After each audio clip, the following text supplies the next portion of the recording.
आदाब, नमस्कार, अस्सलाम वालेकुम नाज़रीन। पल पल न्यूज के न्यूज रूम से मैं हूं आपके साथ नदीम अकरम।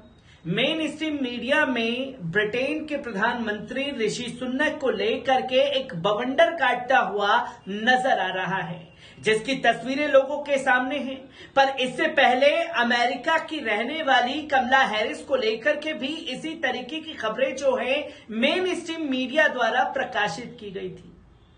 पर अफसोस इस बात का होता है मेन स्ट्रीम मीडिया की ऐसी हरकतों को देख करके, जिस ऋषि सुनक को भारतीय मूल का बता करके अपनी छाती चौड़ी करके चल रहा है, जिस भारतीय मूल की कमला हैरिस को बता करके अपनी छाती चौड़ी करके मेन स्ट्रीम मीडिया चल रहा है, वो सिंगापुर की राष्ट्रपति हलीमा यूसुफ के बारे में बताने से क्यों चूक रहा है?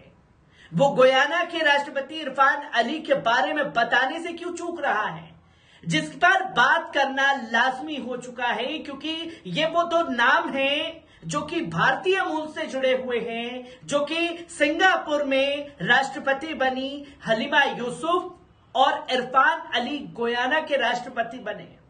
पर इस पर गोदी मीडिया को कभी इस तरीके से छीछा लेदर करते हुए नहीं देखा। पर भले ही इन दोनों नामों को छुपाने की कोशिश भारतीय मीडिया कर रहा हो, पर इनके बारे में जान लेना जरूरी है, जिन दो भारतीय मुस्लिमों ने विदेशों में अपने नाम का डंका बजाया है और तो और अपना लोहा मनवाया है विदेशों में रह करके अपनी राजनीति का। किस तरीके से तमाम रिपोर्ट सामने आ रही है, एक बार इस पर नजर डालते हैं। भारत में 25 सितंबर को मुस्लिम प्रधानमंत्री ट्रेंड करने लगा। जानते हैं क्यों? दरअसल ब्रिटेन में ऋषि सुनक के प्रधानमंत्री बनने से इसका सीधा संबंध है। ब्रिटिश म्यूजियम के अध्यक्ष जॉर्ज ऑसबोर्न ने एक ट्वीट किया, जिसमें पहले किसी ब्रिटिश एशियाई के पीएम बनने पर जश्न मनाने और ब्रिटेन पर गर्व करने की बात लिखी, जहां ऐसा संभव हो सका। इस पर कांग्रेस नेता शशि थरूर ने जॉर्ज के ट्वीट को रिट्वीट करते हुए लिखा, अगर ऐसा होता है तो मुझे लगता है कि हम सभी को यह मानना पड़ेगा कि ब्रिटिश लोगों ने दुनिया में एक बहुत ही दुर्लभ काम किया है। अपने सबसे पावरफुल दफ्तर में ब्रिटेन के अल्पसंख्यक समुदाय के सदस्य को मौका दिया। हम भारतीय ऋषि सुनक के लिए जश्न मनाएं, लेकिन आइए ईमानदारी से सवाल करें, क्या हो सकता है? शशि थरूर ने मुस्लिम शब्द का इस्तेमाल किए बिना बहुत बड़ी बात कह दी और भारत के तमाम लोगों ने फौरन ही इस पर रिएक्शन देना और थरूर को ट्रोल करना शुरू कर दिया। ट्रोल करने वालों ने इतनी बार मुस्लिम प्राइम मिनिस्टर शब्द इस्तेमाल किया कि यह भारत में ट्विटर पर टॉप ट्रेंड में शामिल हो गया। मुस्लिम पीएम के बहाने कुछ लोगों ने इस बात पर भी सवाल पूछा कि जिन लोगों ने कभी एक इटालियन होने की वजह से सोनिया गांधी के नेतृत्व का विरोध किया था, आज उन्हीं कुनबों के लोग ऋषि सुनक के ब्रिटिश पीएम बनने पर चहक रहे हैं। खैर, जब बहस इस पर छिड़ी है तो दूर तक जाएगी। हमारा गोदी मीडिया हो या बेचारे मासूम अंधभक्त जो ऋषि सुनक पर तो बात करेंगे, पर भारतीय मूल के उन मुस्लिमों की बात नहीं कर रहे हैं जिन्होंने विदेशों में रहकर ऋषि सुनक की तरह बड़े बड़े पदों को संभाला है। भले ही गोदी मीडिया छुपाए, हम आपको उन मुस्लिमों के बारे में बताएंगे। तो इस फहरिस्त में पहला नाम है हलीमा याकूब का। सिंगापुर की नई राष्ट्रपति बनी, वहां की पहली महिला राष्ट्रपति। आप हलीमा को भारत की बेटी कह सकते हैं। उनके अब्बा हिंदुस्तानी थे, मुसलमान चौकीदार थे। सरकारी म्यूजियम में हलीमा 8 साल की थी तब अब्बू का इंतकाल हो गया। पिता की मौत के बाद उनके परिवार को सरकारी क्वार्टर से जबरन बाहर निकाल दिया गया। अम्मी पर परिवार की जिम्मेदारी आ गई। अम्मी ने ठेली लगाकर परिवार का गुजारा चलाया। मीडिया से बात करते हुए हलीमा ने खुद अपनी दास्तां सुनाई थी। उनकी अम्मी मलय समुदाय से हैं। हलीमा के अलावा उनके 4 और बच्चे भी थे। इनमें सबसे छोटी हलीमा मलय के खास सांस्कृतिक समूह हैं। ये लोग ज्यादातर मलेशियाई, ऑस्ट्रेलिया, इंडोनेशिया, ब्रुनई, सिंगापुर और दक्षिण थाईलैंड के इलाकों में रहते हैं। बहुत गरीबी में गुजर बचपन छोटी सी हलीमा भी मां की मदद करती थी। सुबह 5 बजे जाकर माँ के साथ लग जाती थी, बच्चे जाकर सामान खरीदती, फिर स्कूल जाती, क्लास में पिछली बेंच पर बैठती।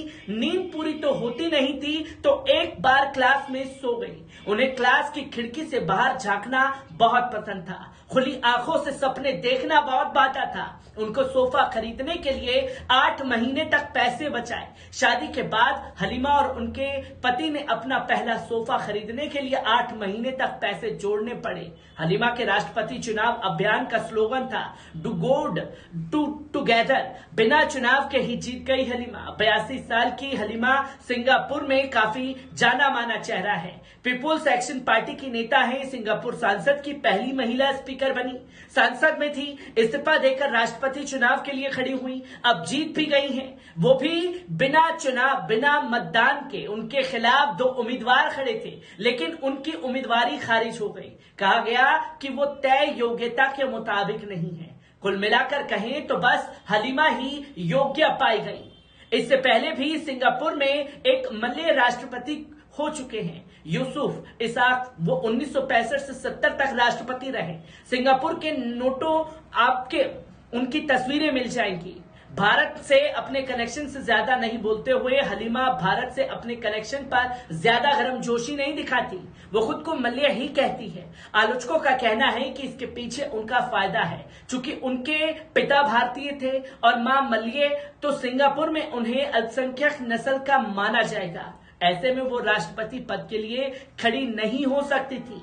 मलय परंपरा में भी ऐसा ही रिवाज है। अगर माँ और बाप अलग अलग समुदाय से आते हैं तो बच्चे को पिता की पहचान मिलेगी। शायद इसलिए हलीमा ने बार बार अपनी मलय होने की पहचान का जिक्र किया। पहले के 4 चुनावों में वो मलय समुदाय की उम्मीदवार के तौर पर खड़ी ही हुई थी, तो इसका भी उन्हें फायदा मिला। उन्हें मलय ही माना गया। हालांकि इसे लेकर भी सिंगापुर में काफी बहस हो रही थी। राष्ट्रपति चुनाव के पीछे कोई साजिश थी।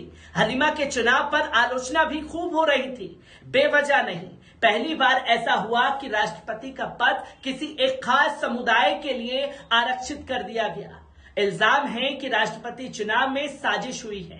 पद के उम्मीदवार की योग्यता से जुड़ी शर्तें तय करने में चालाकी दिखाई गई। जानबूझकर ऐसी योग्यता तय की गई कि हलीमा के अलावा कोई और चुना ही ना जाए।